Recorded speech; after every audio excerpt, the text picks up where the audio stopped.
আসসালামু আলাইকুম ওয়া রাহমাতুল্লাহ। সম্মানিত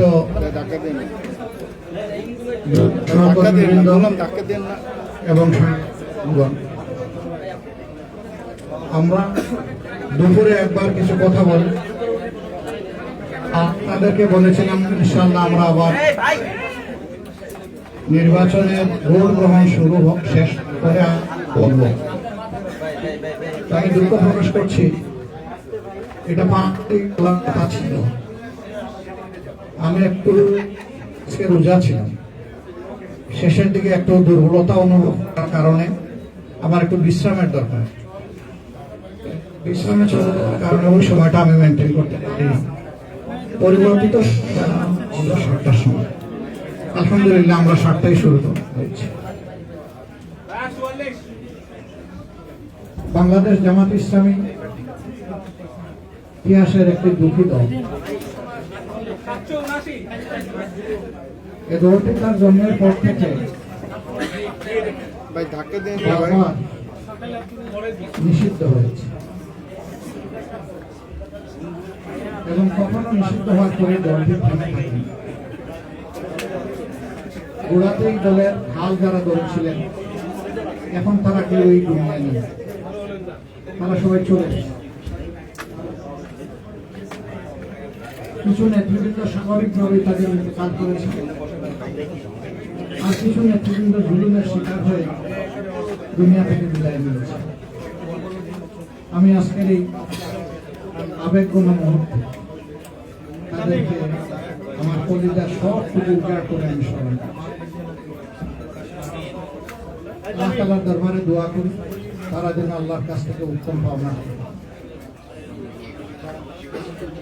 তাদের রক্ত অসংখ্য মুসলমানের চোখে পানি শেষ পর্যন্ত বাংলাদেশকে আজকের এই জায়গায় নিয়ে এসেছে। তবে আমি নিতান্তই শ্রদ্ধার সাথে স্মরণ করি 47 যারা আমাদের আজাদের জন্য লড়াই করেছিলেন এবং আজাদি এনেছিলেন, আর একত্র যারা জীবন বাজিতে লড়াই করেছেন, শাহাদত বরণ করেছেন।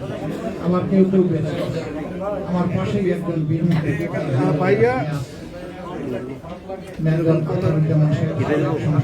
আপনারা সকলেই দেখাচ্ছেন। তাদের মধ্যেও ওই লড়াকু সৈনিকেরা খুব বেশি পেয়েছেন, অনেকেই দুনিয়া থেকে বিদায় নিয়েছে। এরকম যারাই দুনিয়া থেকে বিদায় নিয়েছেন, আল্লাহ তাআলার দরবারে দোয়া করি আল্লাহ তাদের সকলকে যেন উত্তম প্রতিদান দেন। আর যারা বেঁচে আছেন তারা যেন জাতির খেদমতে কতটুকু উজাড় করে দিতে পারে। ইতিমধ্যে আপনারা হয়তো কিছুটা অনুভব করেছেন, সারা দেশে নির্বাচনের প্রাথমিক ফলাফল আসতে শুরু করেছে। আমাদের ধারণা রাখা পর্যন্ত হয়তো বা এটা একটা শেপ নিতে পারে। এখনই অগ্রিম কিছু বলা আমাদের জন্য সমীচীন নয়। দুপুরে অনেকে প্রশ্ন করেছিলেন যে আপনারা কতটা আসন প্রত্যাশা করেন। আমরা বলেছিলাম মহান আল্লাহর উপর আমাদের ভরসা, জনগণের উপরে আমাদের আস্থা আছে এবং আমরা আশা করি জনগণ সঠিক সিদ্ধান্ত ব্যালটের মাধ্যমে জানাবেন। প্রাথমিক যে ফলাফল আসতে শুরু করেছে তাতে সেরকম একটা আভাস পাওয়া যাচ্ছে, কিন্তু এটাকে নিশ্চয়তা দেওয়া যাবে না।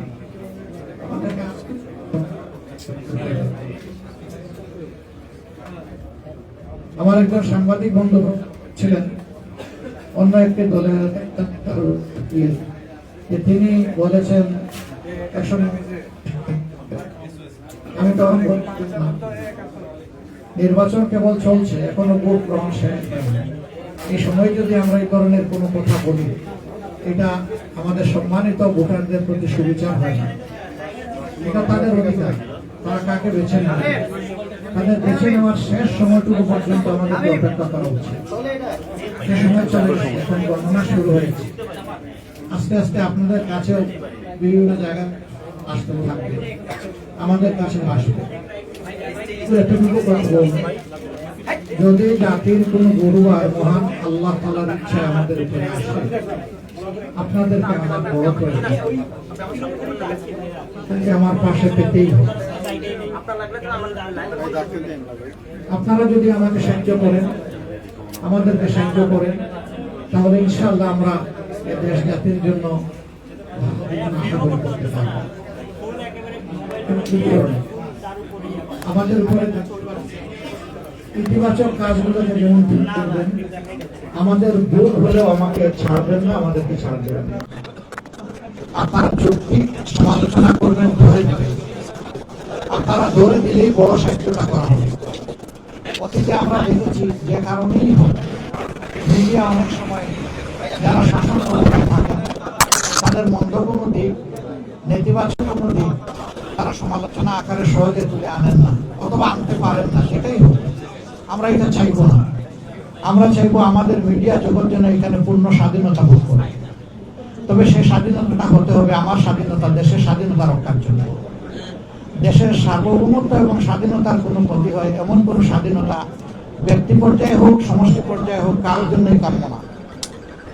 কারণ দেশের আমরা এটুকু আপনাদের কাছে আশা করব। আর এ পর্যন্ত যে সমস্ত ফলাফল এসেছে, বেশিরভাগ জায়গায় লক্ষ্য করা যাচ্ছে যে আলহামদুলিল্লাহ আমাদের 11 দলীয় নির্বাচনী ঐক্যের যারা ক্যান্ডিডেট ছিলেন তারা এগিয়ে আছে। কিন্তু আমি আগেই বলেছি, এটাকে এখন এই নিশ্চয়তা বিধান করার মতো পর্যায়ে আসেনি, আমাদের আরেকটু অপেক্ষা করতে হবে। এবারকার ইলেকশনের বেশ কতগুলো বৈশিষ্ট্য ছিল। এর মাঝে একটা ছিল যে গত 3টি নির্বাচন পর পর আমরা ভোট দিতে পারিনি। বাইরে যারা ছিলেন তারাও পারেননি, আমরা যারা জেলে ছিলাম তাদের তো আর কোনো সুযোগই ছিল না। দ্বিতীয়ত, প্রবাসীরা এই জীবনের প্রথম তারা ভোটার তালিকাভুক্ত হওয়ার সুযোগ পেয়েছেন এবং ভোট দেওয়ার সুযোগ পেয়েছেন। যদিও এই সংখ্যাটা খুব উল্লেখযোগ্য নয়, তারপরে আমরা আনন্দিত যে ধারাটা শুরু হয়েছে। আগামীতে এটা আরো এগিয়ে যাবে আমরা আশা করি। আমাদের প্রবাসীরা আমাদের জাতীয় জীবনে অতি গুরুত্বপূর্ণ অবদান রাখেন, কিন্তু তারা তাদের প্রাপ্যটা আমাদের কাছ থেকে পান না। আমরা চিন্তা করলাম যে এই প্রাপ্য আদায় করতে হলে কোন জিনিসটা তাদের বেশি দরকার। তখনই আমাদের মনে হলো যে ভোটের অধিকারটাই তাদের আদায় হওয়া উচিত। এই অধিকার প্রতিষ্ঠিত হলে বাকি অধিকারগুলা এর হাত ধরে চলে আসবে ইনশাআল্লাহ। তারা আমাদেরই সন্তান, আমাদেরই ভাই, আমাদেরকে তারা দিয়ে যাচ্ছে ভোট কলিজা উজাড় করে। কিন্তু আমরা যদি তাদের প্রতি সেই দায়িত্বটা আরো সুন্দরভাবে পালন করতে পারি, তাহলে তাদের এই দেওয়ার গতিটা আরো বাড়বে, উৎসাহ তাদের বাড়বে। আর তারা যদি দেখে শুধু দিচ্ছে কিন্তু সরকার, দেশ, জাতি তাদেরকে সেইভাবে সম্মানটুকু দিচ্ছে না, তাহলে যেটুকু আমরা তাদের কাছ থেকে বিভিন্নভাবে পাই সেটাও থাকবে না। আমি অবশ্য ব্যক্তিগতভাবে শুধুমাত্র ফিনান্সিয়াল রিমিটেন্স আমার পক্ষে না। আমি যেখানেই গিয়েছি বিদেশের মাটিতে আমাদের প্রবাসীদেরকে আমি আহ্বান জানিয়েছি যে ফিনান্সিয়াল রিমিটেন্সের পাশাপাশি আমাদের ইন্টেলেকচুয়াল রিমিটেন্স দরকার। দেশকে গড়ার জন্য আমাদের অভিজ্ঞ এবং মেধাবী সেই রকম কারিগর প্রয়োজন। তা বিদেশে আমাদের ডায়াসপোরার মধ্যে বাংলাদেশি বংশোদ্ভূত যারা আছেন তাদের মধ্যে প্রচুর লোক এরকম আছেন যারা উন্নত বিশ্বে গুরুত্বপূর্ণ অবদান রেখে চলেছেন। আমি একটা জিনিস লক্ষ্য করেছি, যখন এই আহ্বানটুকু জানিয়েছি তাদের মধ্যে প্রাণ চাঞ্চল্য তৈরি হয়েছে। এবং আমি বিশেষভাবে কৃতজ্ঞতা আদায় করি আমাদের এবারকার এই নির্বাচনী প্রক্রিয়ায় শুধু বাংলাদেশি না, প্রবাসী বন্ধুরা আমাদেরকে যথেষ্ট সহযোগিতা করেছেন। তারা আমাদের ইশতেহার রচনা, পলিসি ডায়ালগ থেকে শুরু করে পলিসি পেপার তৈরি করা, প্রত্যেকটি খুঁটিনাটি বিষয়ে তারা গুরুত্বপূর্ণ অবদান রেখেছেন। আমি তাদের প্রতিও কৃতজ্ঞতা জানাচ্ছি এবং বিশেষভাবে কৃতজ্ঞতা জানাচ্ছি জুলাই আন্দোলনে যখন তারা ঘোষণা দিল যে এখন থেকে আর একটা টাকারও রেমিটেন্স বাংলাদেশে পাঠাবো না, স্টপ রেমিটেন্স, তখনই কিন্তু তৎকালীন সরকারের ভিড় পড়ে উঠেছিল। এটুকু করে তারা বসে থাকতে পারতেন, এটাই যথেষ্ট ছিল, কিন্তু না, তারা বসে থাকেননি।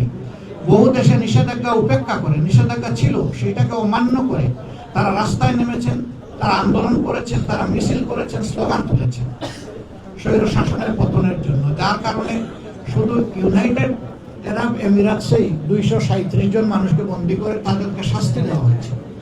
ক্রমান্বয়ে তারা মুক্তি পেয়েছেন দীর্ঘদিন পরে, কেউ কেউ জেলের ভিতরে মারাও গিয়েছে। এরকম যারা ইন্তেকাল করেছেন আমি তাদেরকে আলাদাভাবে শ্রদ্ধার সাথে স্মরণ করছি এবং তাদের তামাম খেদমতকে, অবদানকে, ভূমিকাকে আমি আবারও স্বীকৃতি দিয়ে বলছি। আমি স্বীকৃতি না দিলেও তারা গর্বিত, দিলে আরো বেশি গর্বিত। এটা আমাদের দায়িত্ব তাদেরকে স্বীকৃতি দেওয়া।